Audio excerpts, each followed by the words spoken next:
so important, guys. Like, it's everything. When it comes to renovating, you'll hear people, all they talk about is the negative. It's too hard, it's too this, you can't buy property right now, it's too competitive to get into the market, property's too expensive, all that kind of stuff. It is so easy to give up. Our bodies are wired to pack it in pretty early. So, you know, it might be a bit of a struggle for some of you until you get into your groove and you see the benefits, and then you start to believe a little bit more in the process and how very, very cool renovating is. So I'll just go to the next slide. Okay, so let's examine why people give up. I see people giving up, not just in the renovation space, but in business as well. So why is it? Why do people give up? Hi, Dimitri. Hi, everyone. All right, so first of all, they hit a wall. They either hit their personal energy wall or they hit a financial wall. And by financial wall, I mean they can't borrow money to continue if they want to renovate alone. So instead of looking for solutions, and there are so many solutions when you hit that financial wall, the banks are really quick to say no. The banks are really quick to put you in your place and say, all right, you've reached your lending wall, that's it. But honestly, there are so many alternatives out there to getting funds, to getting through a renovation so you can make profit and improve your financial position for your next deal. That's if you want to run it that way. So hitting a wall, it's really easy to give up when you hit that wall. It's very easy when you come out of that bank and the bank says, oh no, we won't let you have any more money, to sit in the car and say, oh, okay, that's it for me. That's it, I'm calling it. There's my excuse. I don't have to push harder now because that's it for me. I've hit my wall. The other one is personal energy, and I see this a lot in the renovation space. Super important to conserve your energy. Energy is as important as money.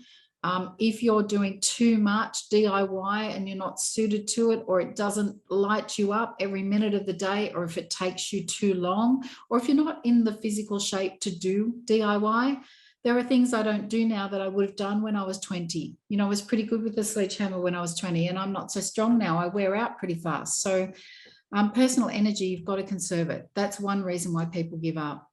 They lose focus on their reason why, or you might have heard me say before, on their who this is for.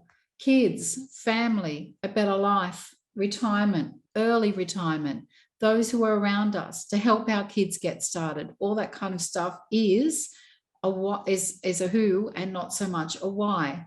But they lose focus on the reason why they decided to go down this path in the first place. They lose confidence in themselves and the market.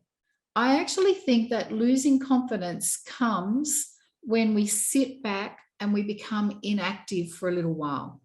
You know, I see people join communities and they're all in for the first couple of weeks, and I get really excited. I think, you beauty, they've got all the attributes. They're in a really good financial position, or they've got a great big heart, a big fire in their belly, and they will get this off the ground super easy. They've just got everything that they need. I know they can do it. And I'll see them go quiet.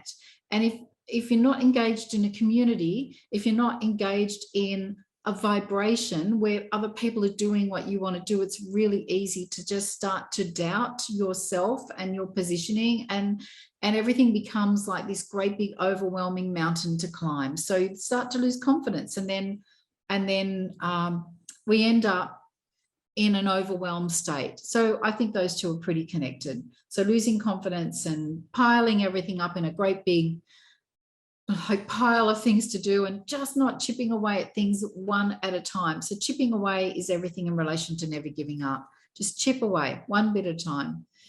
Have a lack of results, which actually comes from a lack of activity. So in the property space, I see people renovate a home, and some might not come out with a profit that they desire. So say if they're aiming for 50 and they come out with 40, really easy to say, oh, it didn't work for me, or I didn't make as much money as I wanted to, instead of looking at it saying, wow, didn't I learn a lot? Now I'm going to be a lot better and a lot faster. And now I've got tradies around me that I can trust or not trust. And, you know, you'll reinvigorate your team, instead of looking at all the positives of the position you're in and pulling the positives and like looking at them and going, okay, the result wasn't quite what I wanted, but let's keep going because I know I've got this now.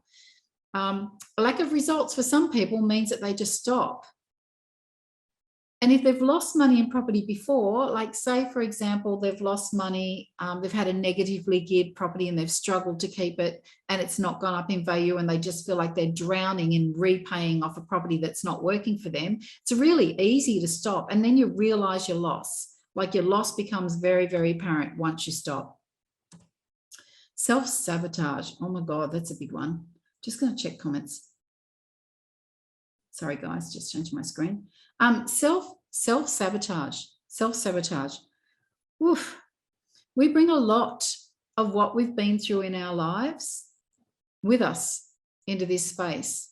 We bring a lot of the way we were treated as kids, how we were at school, how we feel amongst our peers.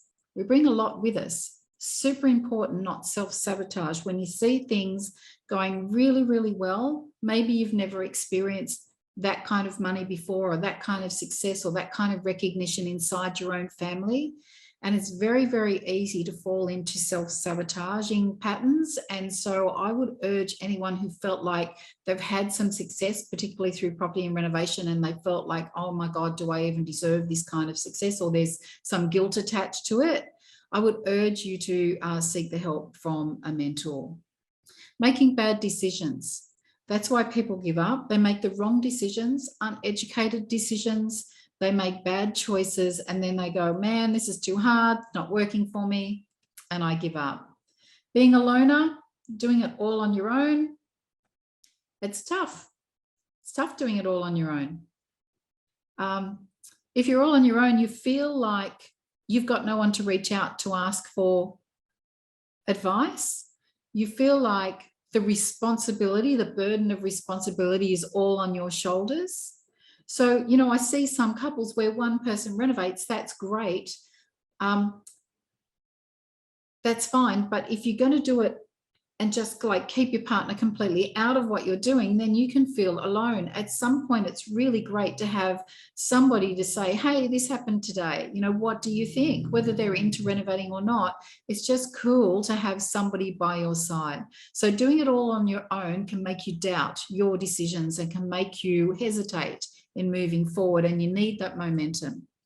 Self-doubt, there you go. Being a loner, self-doubt, things pop up in our mind. We wonder if we're making all of the right decisions. If we've never done it before and we're not leaning on the shoulders of people who have, we will 100% doubt our decisions. And the truth is, if that's the position that you're in and you're choosing not to go and work with people who've done renovation before, then it's you could actually make some really bad decisions. And you could end up in so much self-doubt that you actually don't move forward from those bad decisions and try and turn things around. Selective hearing, guys, looking for signs to quit. The media has signs for you to quit every single day. The newspapers, my God, this week, I'm just reading, like if they're not, they're either saying property's going nuts, it's going crazy, jump in now or you'll miss out, or they're saying property's going nuts, everything's overvalued, or they're saying things are going to crash. My God, the media, I don't know why someone doesn't hold them to account. Start to get some serious property economists in there talking about what's actually happening. So who's in your ear? Are you listening to the media? Who's in your ear that you're listening to friends at a barbecue that actually have no clue what they're talking about? Who's in your ear when you're mid-renovation, making you doubt the decisions you're making on taps and tiles and colours and vanities? Who's in your ear? It's really important that you hang with people who light you up, who lift you up, who can respond to your questions, who can keep you like feeling like you're invincible so that you don't give up. I love this from Lauren May. This just sums it up, guys. I love to renovate because I feel empowered. I set an example for our kids and I make my family proud. I make money and I control my time.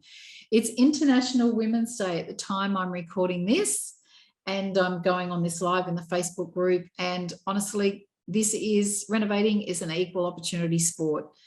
Anybody with that true commitment can get it to happen. So guys, keep following along in the Mums and Dads Renovators and Decorators And obviously, I'm always happy to chat. I've got some appointments booked up today and tomorrow. If you wish to talk to me, you need to find a little position on my calendar, renovateandrealestate.com.au/call. Follow us along on YouTube, Renovate and Real Estate. There's some podcasts that get popped up there, or you can listen to the podcasts on Apple iTunes, and keep following along. Cheers, guys. Bye.